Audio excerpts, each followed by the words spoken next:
In this classic tale, a midnight trucker meets a mysterious hitchhiker. Or does she?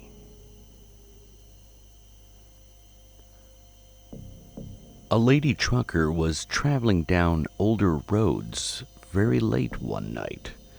As she navigated through the long and winding roads of this area known as Blueberry Hills, she is alarmed when her high beams catch someone standing in the middle of the road, waving her down. Assuming the man must be in distress, she pulls over and she sees it's a very young man indeed, just a teenager, around 18 years old. He looks rather harmless and a little scared, so she hollers at him to get in, which he promptly does. "Thank you very much, ma'am." The boy seems calm and very quiet, but the lady trucker quickly recognizes that the boy is probably in a state of shock. She asks if he's okay, if he's lost, and the young man assures her he's okay, just a little tired, and he quietly explains he was walking home from a high school dance, but it was a lot longer walk than he thought, and the real problem is that if he isn't home soon, his mom would be very worried.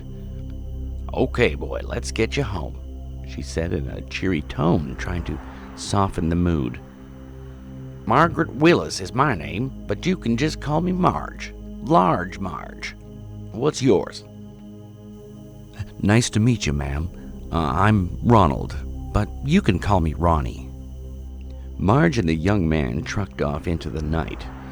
But despite the friendly introduction, she noticed Ronnie would only stare out the window, a kind of glazed look over his face. Well, obviously he could only think of getting home, so Marge kept her focus on the road too. "Okay, Ronnie, where to?" The boy didn't seem to know his own address, but he knew the way via taking a left here or take a right at the end of this road. Well, it was still a little awkward in the cab, so trying to break a bit of the strange silence, Marge turned on some music. "So what do you kids listen to these days?" See, Marge's playlist kicked off with the oldies, the Beatles, Long and Winding Road. She hummed along with it too.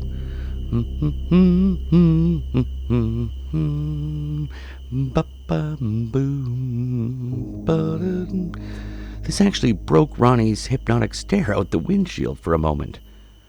"Oh, I know this song. They played that tonight at the school dance. Yeah, I think I like this one." "Well, me too," smiled Marge. At this point, about 20 minutes into the drive, they were literally well down a long and winding road, country roads. No street lights, but luckily a full moon that night gave off a bit of a blue glow for Marge's sake. The cab was dark, but in the dashboard light, Marge could glance over and noticed Ronnie's interesting fashion styles. His puffy afro, a dreadful blue tuxedo combination with flared pants.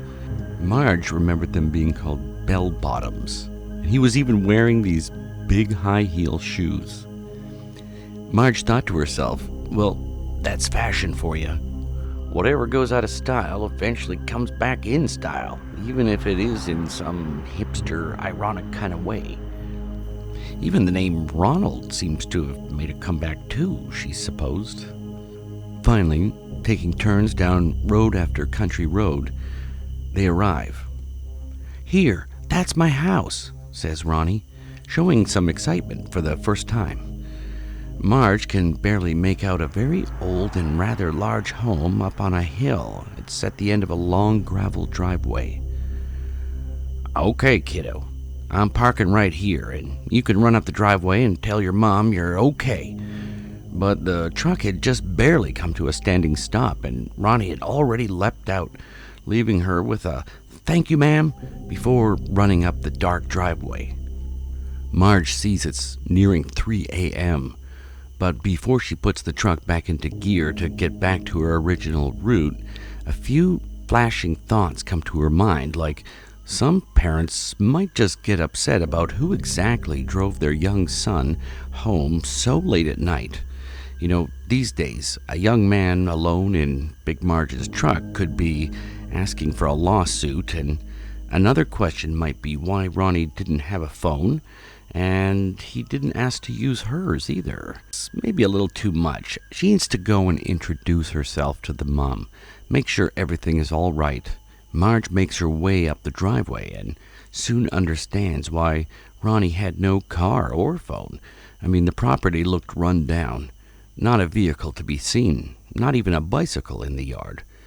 Well, now Marge realizes she didn't actually see Ronnie go inside as he disappeared up the dark hill to the house. It occurs to Marge that maybe the teen was afraid of getting in trouble and he'd snuck in, hoping not to wake his mom. She knocks on the door, and she waits a while. She knocks again, a little bit louder. Finally, a single light flicks on behind the door. A weak little hand is heard struggling with a lock and knob, and then finally the door creaks open just a little as a worried old lady peers through. "Yes, can I help you?" asks the frailest little lady, who was easily near or certainly even past 80 years old. "Yes, ma'am. I'm sorry to wake you. First, let me introduce myself. My name is Margaret Willis, but you can just call me Large Marge." Marge recounted the details and where she'd found him on Blueberry Hill. "I figure he just thought he could walk home, but he underestimated just how far it was." The old lady's face creases up. Her eyes clench, and Marge realizes that the longer she's talking, the more uncomfortable the old gal is getting. "Now, you must be Ronnie's grandma. Well, I just want to let you know, you have a very sweet grandson. You can be proud of him. He's a very polite young man." The old lady seems to be shaking as she unlatches the door chain and almost falls through the doorway into Marge's arms. "Oh dear, no, I don't have a grandson. You see, I've only ever had one child, and he died when he was just 18 years old, my dear Ronald. He was hit by a car one evening down there on Blueberry Hill. He was walking home from a dance, and my poor Ronnie never made it home." The old gal tried to collect herself a little bit and managed to summon up a little bit of propriety again. "So, I'm sorry for your troubles, and I don't know who you picked up tonight, but nobody else lives here but me." With that, the old lady made her way back inside, flicked off the lights, and only then did a stunned Marge make her way back to the truck. It would be just a few days later when the rural mailman delivered the mail to the lonely old widow. As always, they'd make small talk and catch up on what was new, and she told the mailman the strange story of the trucker lady who'd arrived late at night insisting she'd driven home her long-deceased boy Ronnie, who had died some 50 years earlier. When the mailman heard this, he became visibly anxious. "Did she give you any kind of a name?" "Oh, yes. She said her name was Margaret Willis." The mailman flinched at the name. "Large Marge? Oh, dear.